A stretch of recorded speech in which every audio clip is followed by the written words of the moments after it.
Once upon a time in the lush, green meadows of Burrowsville lived Benny, a brave little bunny with a curious heart and an adventurous spirit. Benny's fur was as white as the morning snow, and his eyes sparkled with the brightness of 1,000 stars.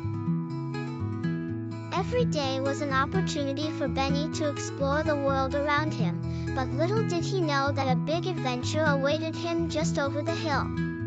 One sunny morning, while the birds chirped happily and the flowers danced in the gentle breeze, Benny decided to set out on his biggest adventure yet. He wanted to discover the Great Willow Tree, a legendary place whispered about by the wise old animals of the meadow. They said it was where dreams could come true and magical creatures resided. Benny packed his tiny little backpack with carrots and a bottle of dandelion juice. He bid farewell to his family, saying, "I'll be back before the moon lights the sky," and set off down the winding path. Along the way, Benny met his dear friend Freddie the Fox, who had bushy fur and a playful grin. "Where are you hopping to, Benny?" asked Freddie, flicking his tail. "I'm off to find the Great Willow Tree," Benny replied cheerfully. "Can I come with you?" Freddie asked, eyes twinkling with excitement.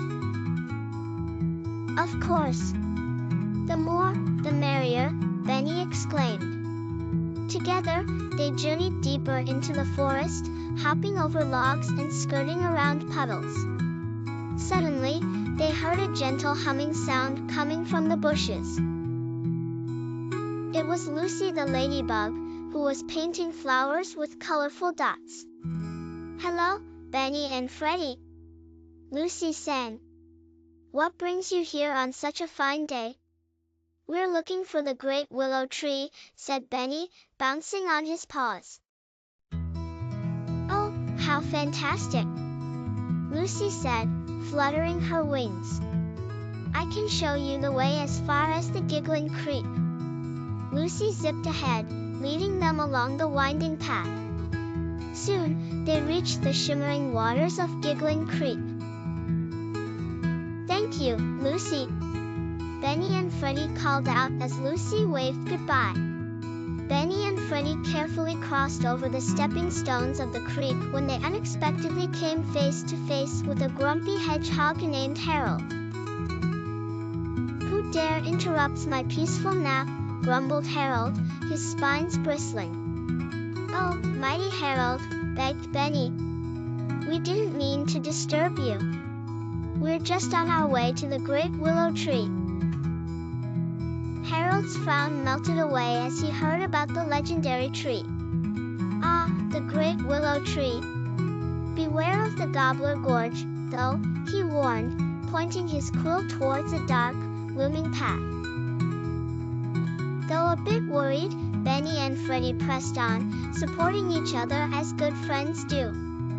As they approached Gobbler Gorge, they noticed all sorts of peculiar things. Shadows danced mysteriously, and a cool breeze brushed against their fur.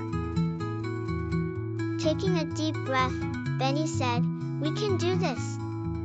And together, both brave friends entered the gorge. Inside, they were amazed to find glowing stones that lit up like tiny lanterns guiding their way. However, a sudden rustle startled them, and out popped Gary the gecko, offering them a warm smile. "Hello, travelers. Are you lost?" Gary asked as his tail swished mirthfully. "Not lost, just on an adventure to the Great Willow Tree," revealed Freddie. "Follow me, then," chirped Gary, leading them safely out of the gorge and to the foot of a hill. There, under the warm glow of the setting sun, stood the magnificent Great Willow Tree. Its branches stretched gracefully, adorned with silver leaves that tinkled like tiny bells. "Wow! It's more beautiful than I ever imagined," Benny gasped, eyes wide with wonder. Just then, a sparkling figure appeared from behind the trunk. It was Willow, the gentle guardian of the tree, with wings shimmering like the moon.